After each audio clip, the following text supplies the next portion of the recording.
I'm Piper Nelson, 27, an accountant in Atlanta, trapped in a family that never recognized my worth.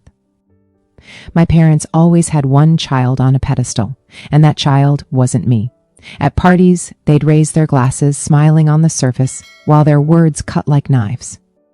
One child was their pride, the other, me, just took up space. My sister had everything handed to her, a $300,000 condo, lavish vacations, and my parents' endless applause. Me, I was forced to sign a $15,000 loan to cover her college debt, a debt whose interest tightened around my savings as I worked late nights buried in spreadsheets and pressure. A promotion at the firm, a corner office, a steady career climb invisible to them. My sister's $2,500 designer coat. That was worth a toast. Every comparison carved into me, a reminder I'd never be good enough in their eyes. But I wasn't breaking. I was planning. Every secret dollar I tucked away was another step toward freedom, toward a life 3,000 miles away in Boston, a place they couldn't reach.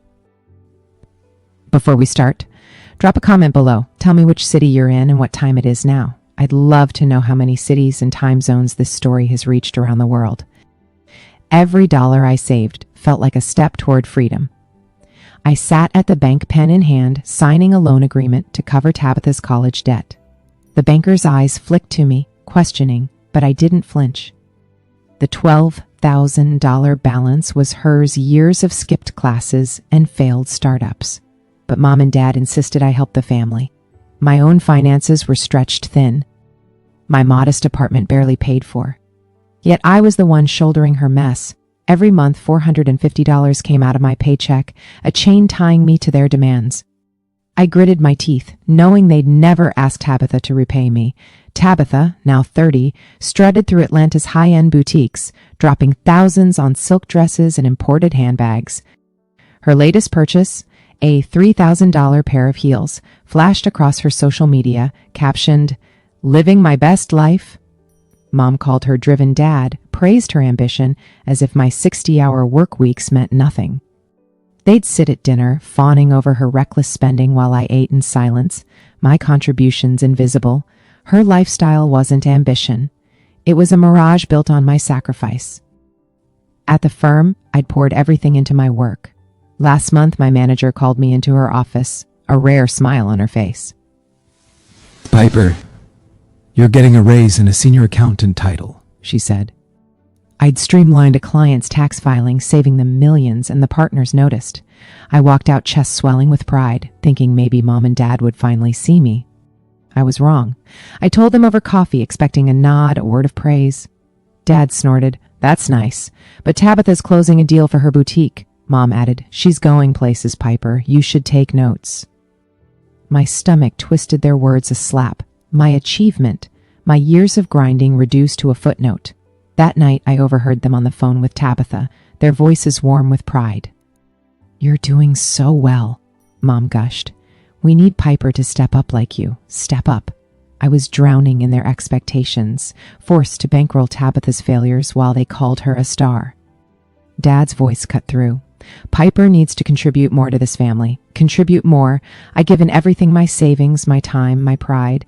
Their comparisons weren't just unfair. They were a betrayal." I sat on my couch staring at the loan documents, my signature remark of their control. I wasn't their fallback anymore. I opened my laptop, pulling up job listings in Boston. The city's skyline, its promise of distance, called to me. Accounting firms there were hiring senior roles with salaries that could cover a one-bedroom in Back Bay. I scrolled through cost of living calculators. $2, $800 for rent, $200 for utilities, $400 for insurance. It was steep, but I could make it work. I'd been stashing $300 a month in a hidden account separate from the one Mom and Dad knew about. It wasn't much, but it was mine, untouched by their demands. I researched neighborhoods Beacon Hill, South End, mapping out a life free from their shadow. Every job application I drafted felt like a rebellion. I tailored my resume, highlighting my new title, my tax expertise, my ability to handle pressure. One firm, a mid-sized outfit in downtown Boston, posted a role that fit me perfectly. $95,000 a year benefits and a clear path to partner. I spent hours perfecting my cover letter, my fingers trembling with purpose. This wasn't just a job, it was a lifeline. I imagined walking into a new office, my name on a door, no one comparing me to Tabitha, but doubt crept in. What if they found out Mom had a way of sniffing out my plans? Her voice dripping with guilt trips. "Family comes first, Piper," she'd say, as if I hadn't carried them for years. Dad would back her up his lectures about duty, leaving no room for argument. I pushed the thoughts aside, focusing on the numbers. Boston was 3,000 meters away, far enough to break their hold. I calculated moving costs. $1,500 for a truck. $500 for deposits. My savings were growing, but I needed more time, more money.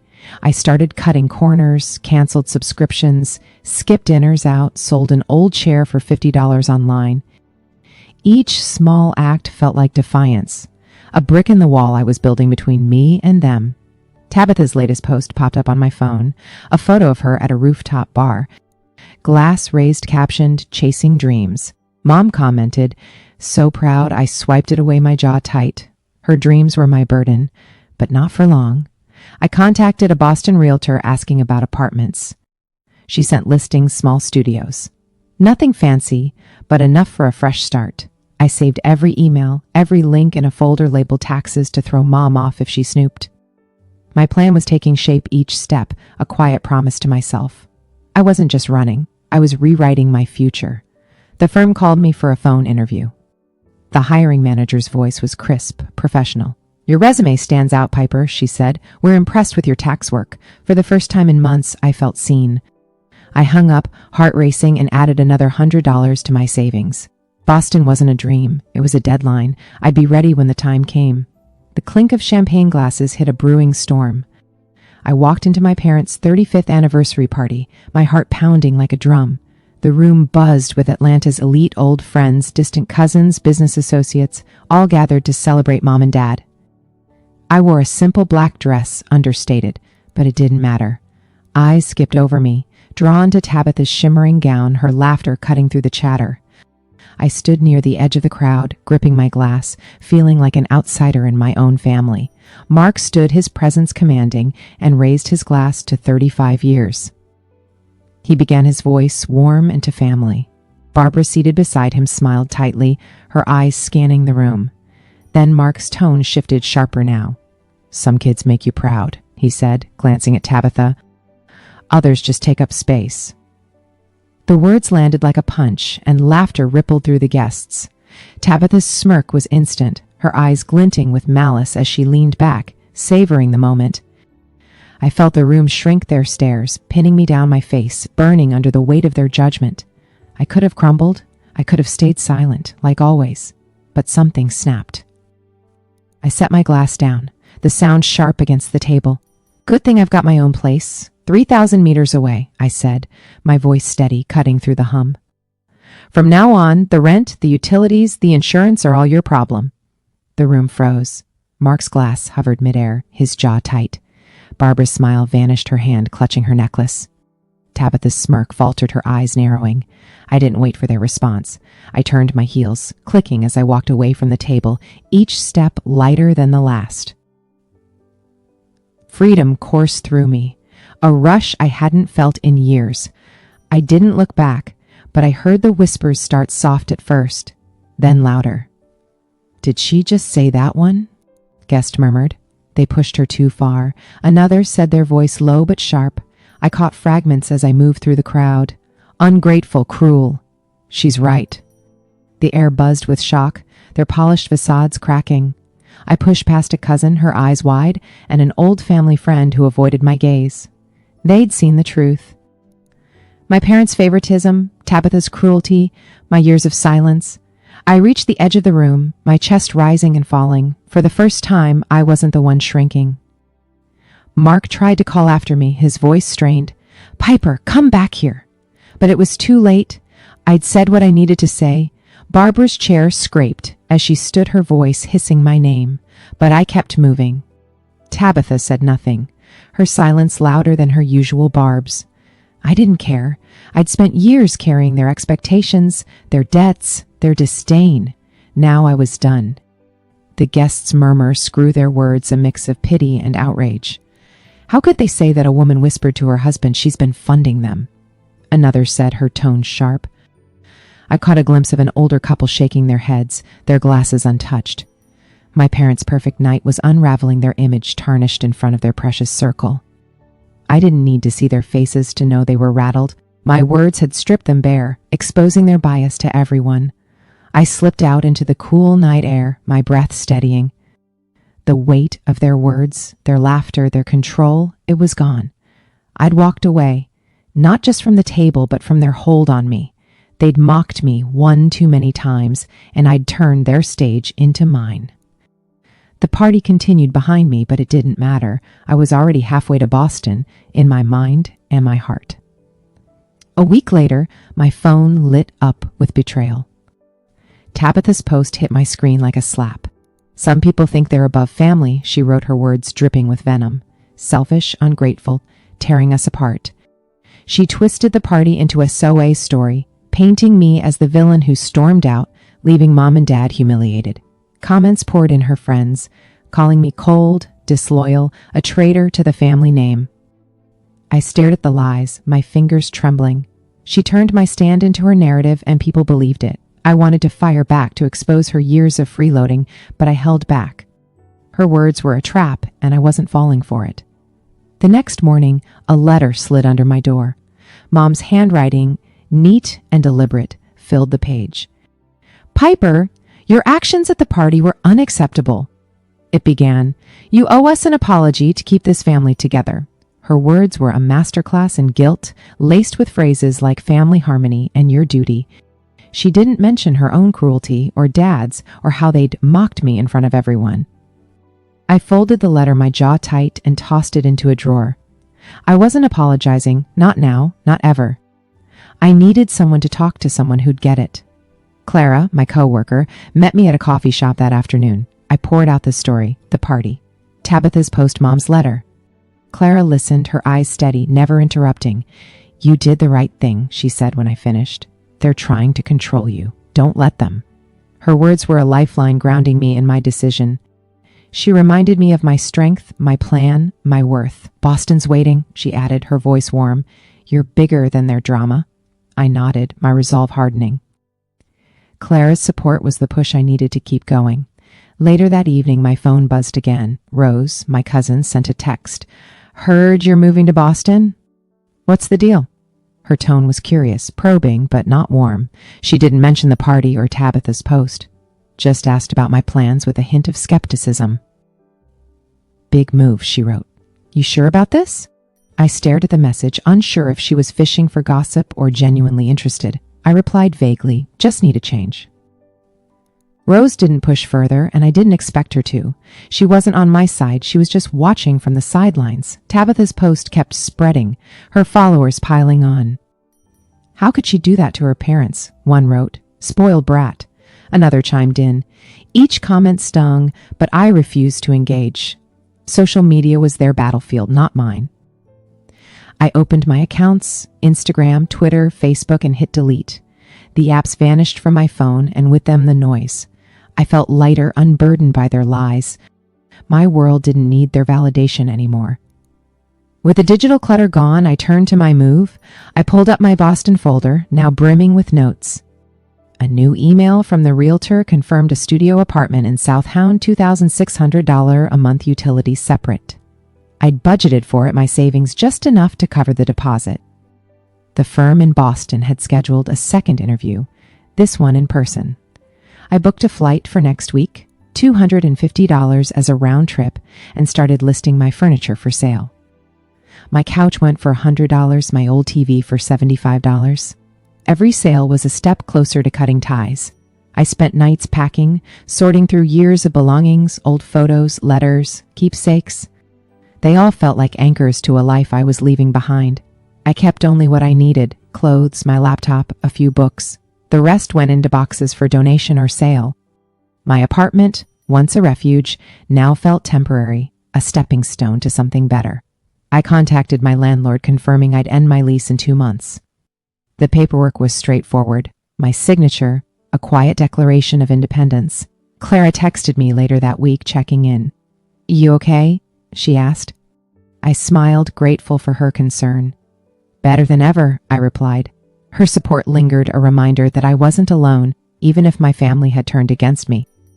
I didn't need Rose's approval or Tabitha's lies. I didn't need Mom's guilt trips. I was building a future on my terms. I checked my savings. $4, $200, enough for the move if I stayed disciplined. I added another $200 from a side gig auditing a small business's books. Every dollar counted, each one a brick in the wall between me and Atlanta. Tabitha's posts, Mom's letter. They were noise, not truth. I wasn't the selfish one. I was the one breaking free. 6 weeks later, Tabitha's world began to crumble. I was packing the last of my boxes when my phone buzzed. Tabitha's name flashed across the screen, a rare sight. "I need to talk." Her text read short and desperate. I hesitated, my fingers hovering. After her lies online, her silence at the party, I owed her nothing. But curiosity pulled me in. She asked to meet at her apartment, and against my better judgment, I agreed. Her place was a mess. Empty wine bottles, unpaid bills scattered across the counter. The boutique she'd bragged about for years was done. "It's gone," she said, her voice flat. "The store is bankrupt. I'm drowning in debt." She looked at me, eyes pleading. "I need help, Piper. A loan, just to get by." I stood there stunned. She'd spent years flaunting her success, racking up $20,000 in credit card debt on designer clothes and parties. And now she wanted my savings, the money I'd scraped together for Boston. I didn't say no right away. Instead, I offered to help clean up, hoping to understand her. We sorted through her chaos boxes of unsold inventory receipts for $4,000 bar tabs notices from creditors. As we worked, I waited for an apology, a hint of regret for how she treated me. It never came. "You've always had it easy," she muttered, tossing a dress into a pile. "No one expected anything from you." Her words stung as if my years of carrying her debts didn't count. She still saw me as the lesser sister even now. I pushed a stack of papers aside, my patience thinning. "You think I had it easy?" I asked, my voice sharp. "I paid for your mistakes, Tabitha. Years of loans, late nights while you played the star." She froze her hands, clutching a box. For the first time, her mask slipped. "I was jealous," she admitted, her voice barely a whisper. "You always had your life together, your job, your plans. I didn't know how to keep up." Her confession hit me hard, not because I pied her, but because it was the first honest thing she'd ever said. But honesty wasn't enough. "You never said sorry," I pointed out, folding my arms. "Not for the party, not for your posts, not for any of it." She looked away, her jaw tight, unable to face her own flaws. I saw it then. Tabitha wasn't ready to change. She wanted a bailout, not a reckoning. I took a deep breath, my decision clear. "I'm not helping you this time," I said. "You need to figure this out. Stand on your own 2 feet like I had to." Her eyes widened, a mix of shock and anger. "You're abandoning me," she snapped. I shook my head. "I'm not abandoning you. I'm choosing myself." I grabbed my jacket, the weight of her expectations falling away. She called after me, her voice breaking, but I kept walking. I'd spent too long fixing her messes, and I was done. Back at my apartment, I sat on the floor surrounded by boxes labeled for Boston. My flight was in 2 days. My new job confirmed a senior accountant role with a $97,000 salary. I'd signed the lease for a studio in Southown, $2,700 a month. My savings stretched, but enough to start. Tabitha's plea echoed in my mind, but it didn't shake me. Her collapse wasn't my fault, and her debts weren't my burden anymore. I thought about her confession, her rare moment of vulnerability. It didn't change who she was. Someone who'd mocked me, leaned on me, then blamed me. But it gave me clarity. I wasn't running from her or Mom or Dad. I was running towards something better. A life where I defined my worth. Boston wasn't just a city. It was my freedom, my chance to build without their shadows. 2 months after the party, their desperation became clear. I was sorting through emails when Dad's message popped up. The subject line was blunt. "Your actions." His words were colder, accusing me of betraying family values. "You walked out on us," he he wrote, disgracing our name in front of everyone. He didn't mention his own words at the party, how he'd called me a burden. Instead, he demanded I make amends as if my stand was the problem. I read it once, my stomach tight, then deleted it. His guilt trips couldn't reach me anymore. Days later, a knock at my door broke the quiet. Mom stood there, her face pale, eyes red. "Piper, we need to fix this," she said, her voice trembling. "Come back, please. We can heal as a family." Her plea was raw, but it wire of control, not love. She didn't apologize for their mockery, their years of favoritism. I stood firm, my hand on the door frame. "There's nothing to fix," I said, my tone even. "I'm done carrying your expectations." She gasped, stepping back, but I closed the door. Her tears didn't sway me. They were too late. That same week, my phone lit up with better news. An email from the Boston firm confirmed my offer. Senior accountant, $98 a year with benefits and a signing bonus. I stared at the screen, my heart racing. This was it, the key to my new life. I accepted immediately, my fingers steady as I typed my response. Boston wasn't just a plan anymore. It was real, and I was ready. Clara stepped in like a lifeline. She met me at my apartment, her laptop open, ready to polish my paperwork. "Let's make this airtight," she said, her voice warm but focused. We reviewed my resume, tweaking details to highlight my new role's demands. Complex audits, client management. She helped me draft a relocation timeline flight booked for next week. $280 one way. Movers hired for $1, $200. Clara's practicality grounded me. Her encouragement, a quiet strength. "You're going to kill it up there," she said, smiling. I nodded, grateful for her belief in me. I turned to my apartment, now half empty. I sold my dining table for $150, my bed frame for $200. Each sale chipped away at my old life. The money funneling into my Boston fund, now at $5,000. I listed my last items online, a lamp for $40, a rug for $80. Buyers came and went, their cash stacking up in my account. I met with my landlord, signing the final lease termination papers. "You're really doing this," he said, almost impressed. I smiled, handing over the keys. "I've been ready for a while," I replied. Clara came by again, bringing coffee and a checklist.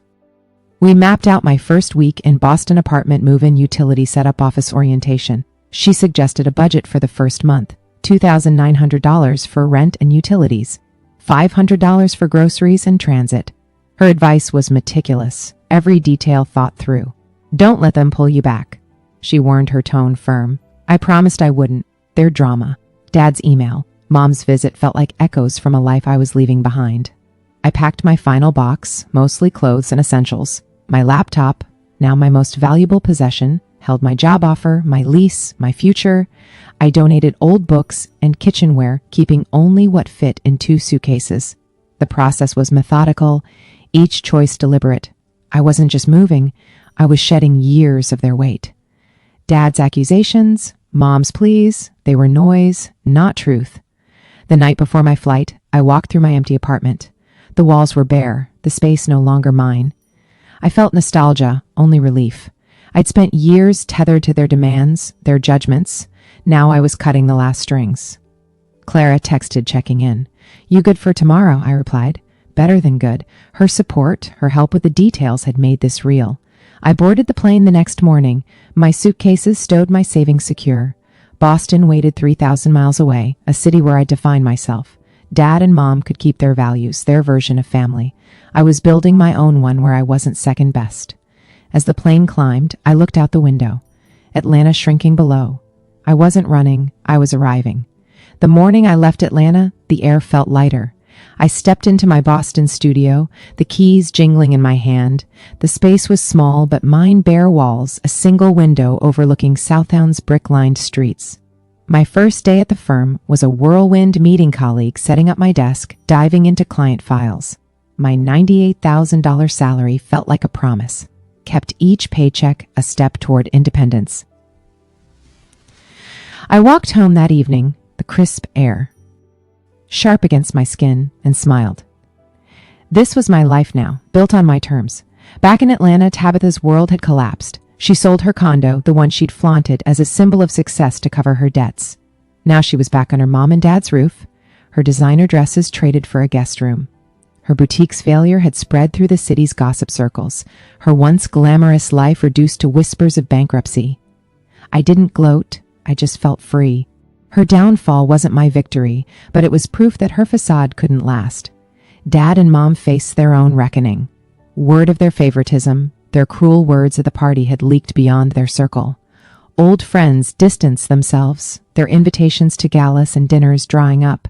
Their reputation, once polished by years of charm, was tarnished. I heard through a mutual acquaintance that Dad's business partners questioned his judgment. While Mom's charity board whispered about her unfairness, they'd built their image on control, but it was crumbling under the truth. My phone rang one evening, Mom's number flashing. Her voice was shaky, pleading for me to talk, to return to make things right. I listened for a moment, her words, a faint echo of her visit to my apartment. Then I ended the call and blocked her number. I did the same with Dad's. Their voices, their demands, had no place here. I'd given them years of my loyalty, my money, my silence. Now I was done. Boston became my sanctuary. I spent weekends exploring coffee shops and Beacon Hill bookstores along Newbury Street. My work consumed my days, but it was work I loved, challenging me in ways Atlanta never did. I lived within my means, budgeting carefully for rent and groceries, but every choice felt like mine alone. No one compared me to anyone else. No one asked me to carry their burdens. For the first time, I was living true to my values. Hard work, honesty, independence. Escaping a toxic family was the only way to live true to myself. Thanks for listening.